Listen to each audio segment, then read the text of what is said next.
Welcome to our lesson. It has been a while before I did these lessons again because I've been busy, guys. But today I've had to locate some time for the lesson because I have a lot on the table and I need to actually do it. So welcome to the next story. It is The Bullies and the Detective from Kenya by Kula. Of course, you know Kula already. We talked about her as a Kenyan writer with extensive experience in writing, having done a lot in this creative writing thing. And of course, she is nurturing that talent at Kenyatta University, a PhD holder in literature. So let's read the story and discuss. The story goes, grandmother passed away around noon, and within 2 hours, everyone except Angolelezi was home. The living room was soaked in a heavy, somber mood. Mother and her sister sat huddled together. Their faces glittered with a stream of tears that flowed freely. They cried on each other's shoulders, their sobs competing with the sound of the television that no one was watching. Once the wave of tears subsided, they sank into the couches, clutching their mobile phones as if these gadgets were lifelines that could rescue grandmother from the sea of the dead. I could tell that they were all updating their contacts about the bereavement. The sound of incoming text messages seemed to emanate from their mobile phones and assemble around the couches before finding their ways in through my ears. The room felt suffocating with a mix of smells. The fermenting odor of overripe bananas mingled with the sweet scent of Aunt Cairo's perfume and faint aroma of coffee, now cold and forgotten on the dining table. The lights were still on and the curtains remained closed. Everything seemed to have come to a standstill except the clock on the wall that ticked loudly, reminding us of the hard cold fact that time was marching on despite grandmother's death. Our 4 uncles had isolated themselves at the far end of the dining room. They sat with heads bowed, their voices low and words scarce, as though the seriousness of grief demanded their silence. My cousins tiptoed upstairs to give their mothers space to mourn. Meanwhile, I noticed Mara, my twin sister, slipping quietly out through the back door. I frowned. Something was wrong. Mara had always been close to grandmother, yet from the moment the doctor had announced that grandmother had breathed her last, she had not shed a single tear. The previous night, she had been unusually restless. She had stayed up late on the mobile phone our parents allowed us to use during the holiday. Usually, we were only supposed to be online for 2 hours, but with grandmother critically sick, nobody seemed to notice it when we stayed longer on the gadget. I had watched Mara from my bed as she giggled softly, her face lit up by the screen while taking selfies. I could certainly tell that she was sending those photos to someone she was chatting with. She was so much engrossed in the swiping of the screen, typing and making faces that she was completely unaware of my presence on the upper decker bed. Now, as she walked toward the gate, I had a disturbing feeling. I followed her, stepping carefully on the pebbles not to attract the attention of others. When she saw me, she stopped and waited. She knew I wanted to find out where she was going. She responded by placing an index finger on her lips. I stopped in my tracks. That gesture was all too familiar. "Bobo, I will be back shortly with the story," she whispered, calling me by the nickname we had used for each other since childhood. Before I could question her further, she sped off like a ray of light. Something was definitely terribly wrong. As I watched the disappearing frame of my sister, a memory of the previous week flashed in my mind. That week, Mara had been unusually withdrawn. She had insisted on keeping the mobile phone most of the times. When I would tell her that it was my turn to use it, she would get so upset that I would just let her have it. Often, she had looked distressed but refused to share what was bothering her. One night, I had overheard her muffled sob. I switched on the lights and sat on her bed. "What is the matter, Bobo?" I asked, putting my arms around her. "Nothing. There is nothing, Bobo," she replied, forcing a weak smile. You are crying. Someone hurt you, right? I whispered, tightening the hug around her. It is just some silly crap with schoolmates. I can fix it, she said, trying to sound strong.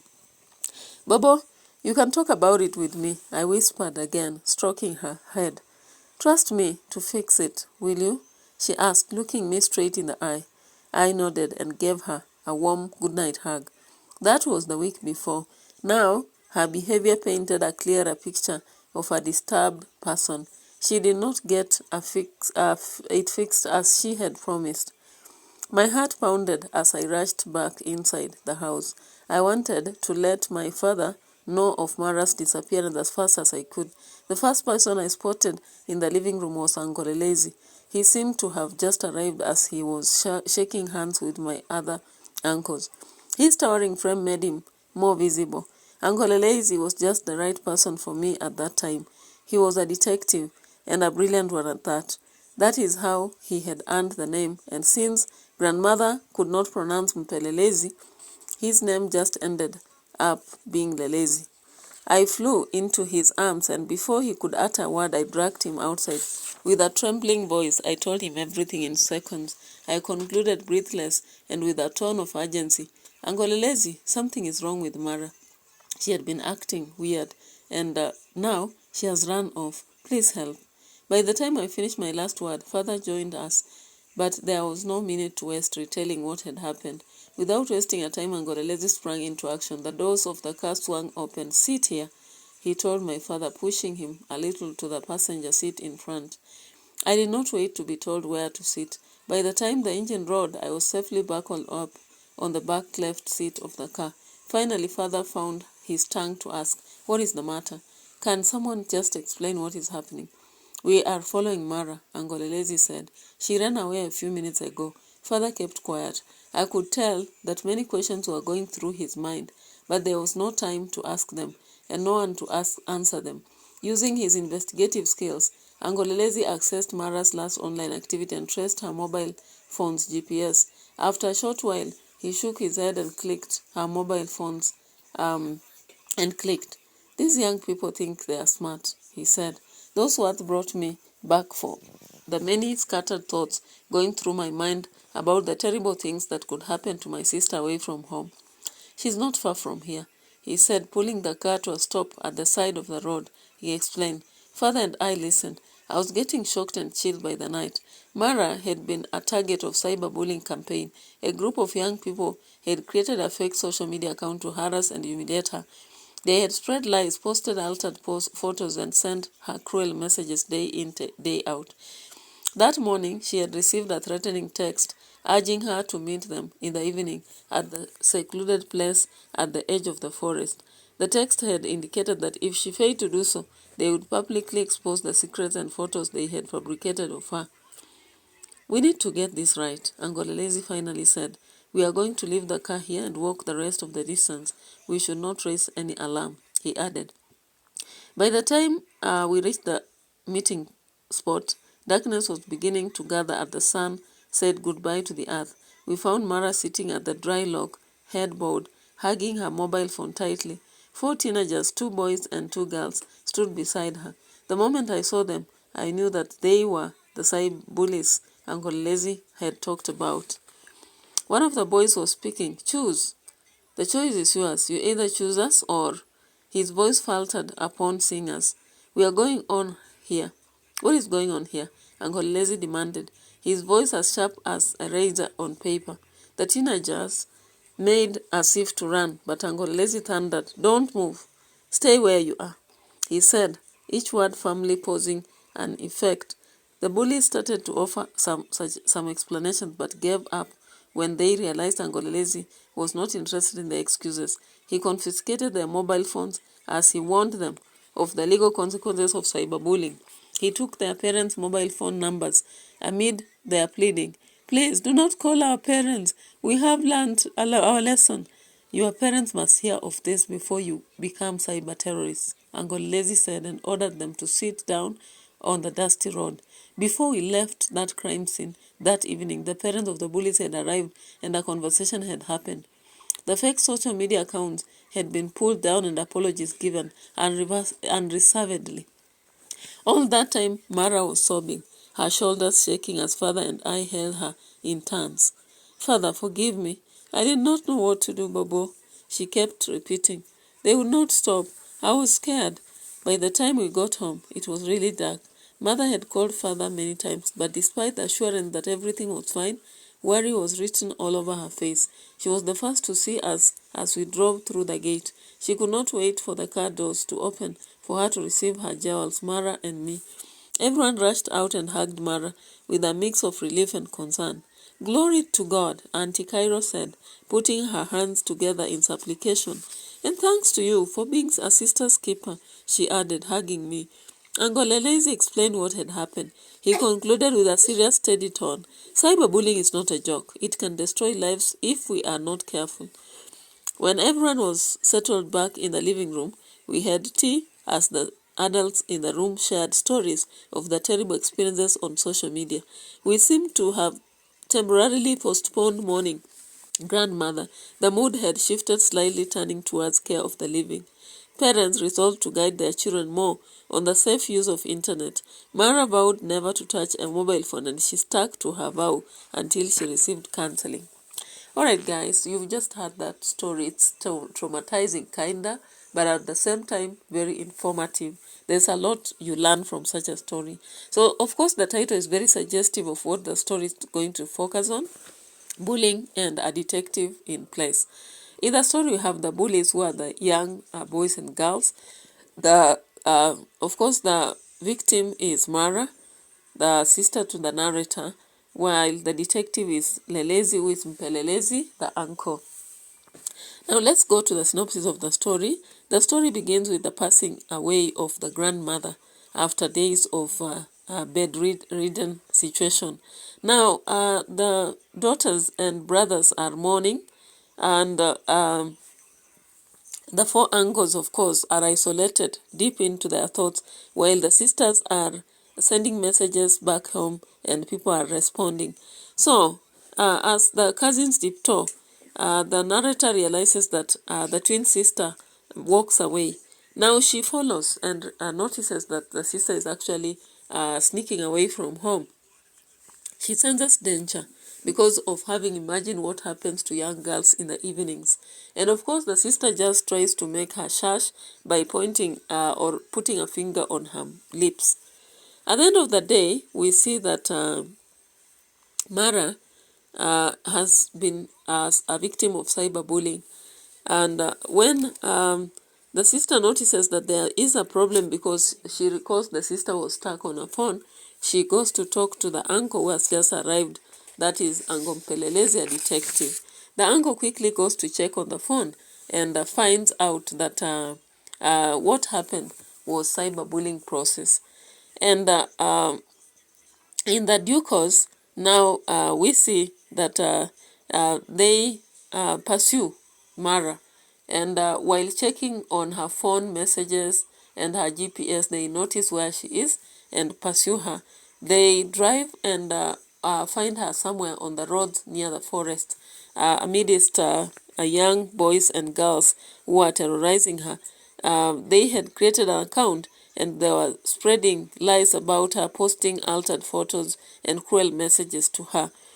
When the uncle arrives, the boys were trying to tell her to choose them or allow them to post whatever information.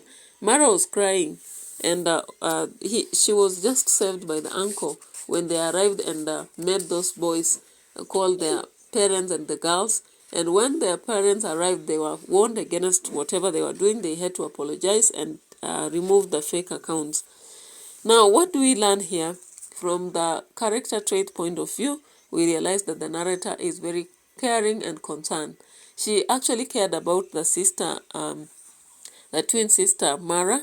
That is why one night when she woke up and found the sister sobbing, she had to light up the lights and talk to her and try to console her, as shown on page 13. You see, she tried a lot to convince her to share her problem so that it could be solved. We also realized that when she notices that Mara is disappearing from home, she follows. And when the sister tells her not to mention, she still has to mention to the uncle. She's also caring because she sympathizes with the situation of bullying by the sister and makes sure that she solves it. We can also say she's intelligent and sensitive.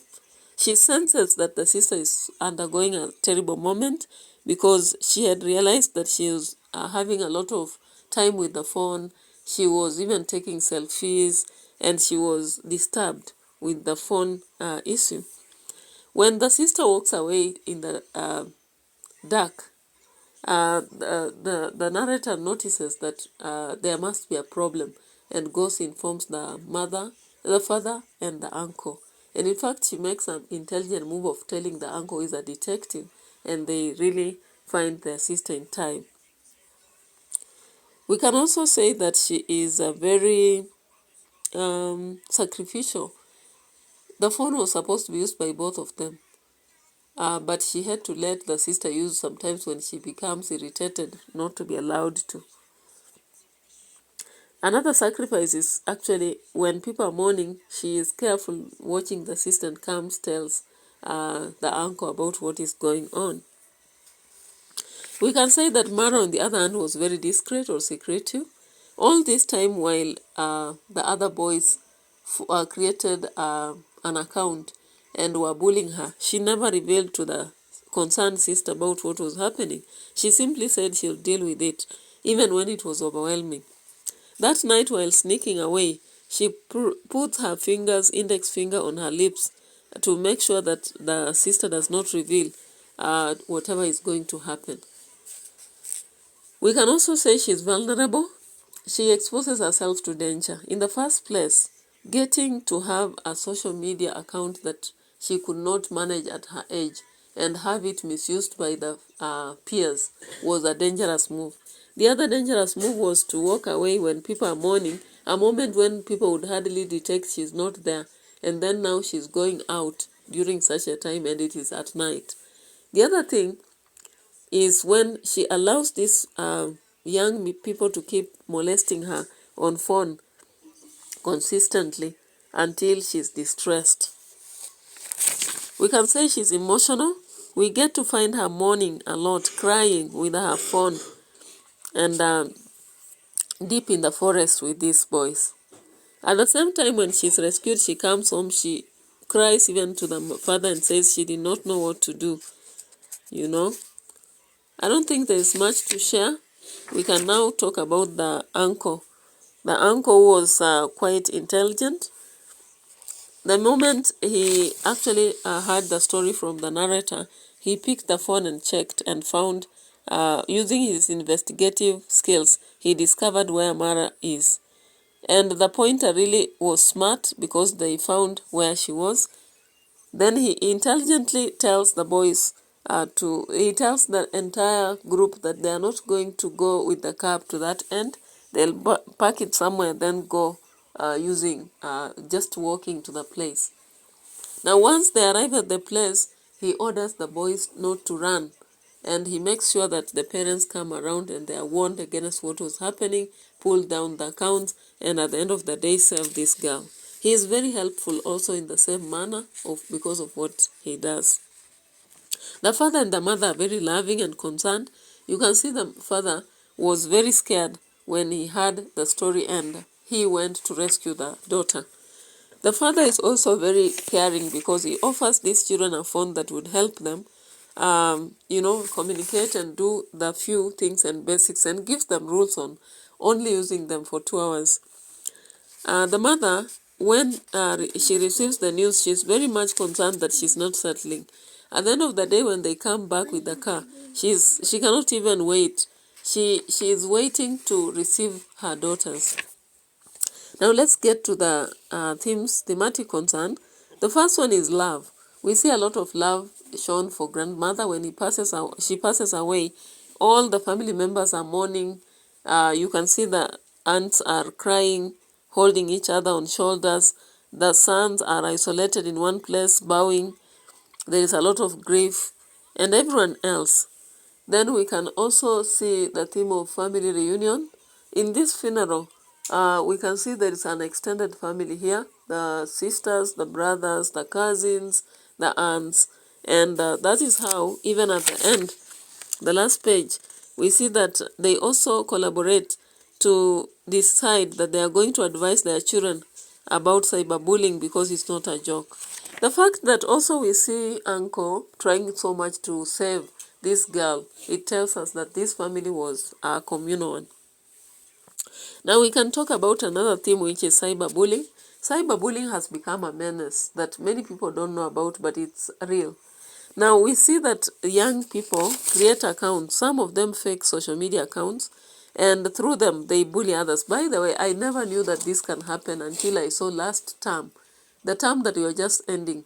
Some of the students in that school had decided to bully another girl, calling her a corpse, that she looks exactly like her mother in a coffin, she deserves to die. And they really molested her, sending her messages. I even have some of them on my phone. So it is real. Girls or boys can decide to really bully another one. So it is always important you check on the phones which your children are using, talk to them, let them open up, because anything can happen. And also advise them on wise usage of social media, and make them free. Feel free to share whatever they are going through. So, of course, we realize that Ango Lelezi says that cyberbullying is a very serious thing. It can destroy lives. Indeed, when we look at Mara had decided to give herself to these people who were molesting her. They had created fake accounts, altered her photos, sent her cruel messages, and threatened her that they would expose all those pictures if she didn't show up. And imagine she went. Then we can see Faith, the death of grandmother, of course. She had been sick for some time and died. I don't think there is much here apart from that, but there is justice, because at the end of the day, Mara gets her justice after Uncle intervenes. The stylistic devices, we can see a lot of vivid description of how people are mourning. The mother and her sister sat huddled together. Their faces glittered, and streams of tears that flowed freely. They cried on each other's shoulders. You can see that. The sound of incoming text messages seemed to emanate from their mobile phones. Our 5 Angles had isolated themselves at the far end of the dining room. They sat with heads bowed, their voices low and words scarce. I heard my sister crying and then woke up and put on the lights. All those details are very clear. When we reached the forest, we found that Mara was sitting and holding on her phone and crying, while those other boys were telling her to choose between them, join them, or, you see. So that's vivid description. Then we have dialogues and direct addresses. Like here, you either join us, or that one is direct address. What is going on? Don't move. Stay where you are. That is direct address. Here, sit here. What is the matter? We are following Mara. That is dialogue. On page 15, Father, forgive me. I did not know what to do. That is direct address. Glory be to God, and thanks to you for being a sister's keeper. Direct address. Nothing. There is nothing, Bobo. You are crying. Someone hurt you, right? That is dialogue. So we have dialogues and direct address. Mpelelezi, I think it's, I don't know whether we should consider it under an allegory, the name that has meaning. We'll see. We have onomatopoeia, giggled, chatting.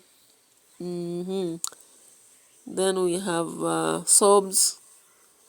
We have whispered again.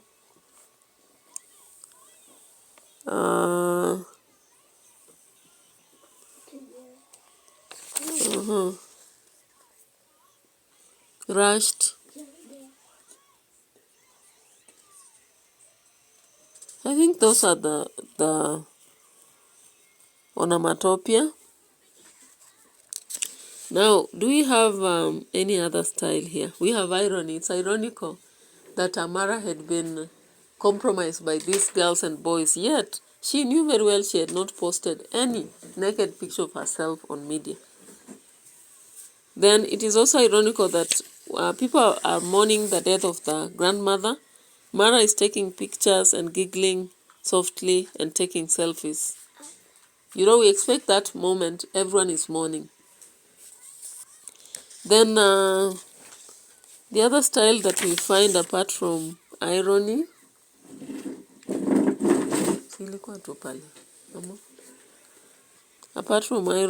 the other, is it not also ironical that Amara decides to walk away from home at night?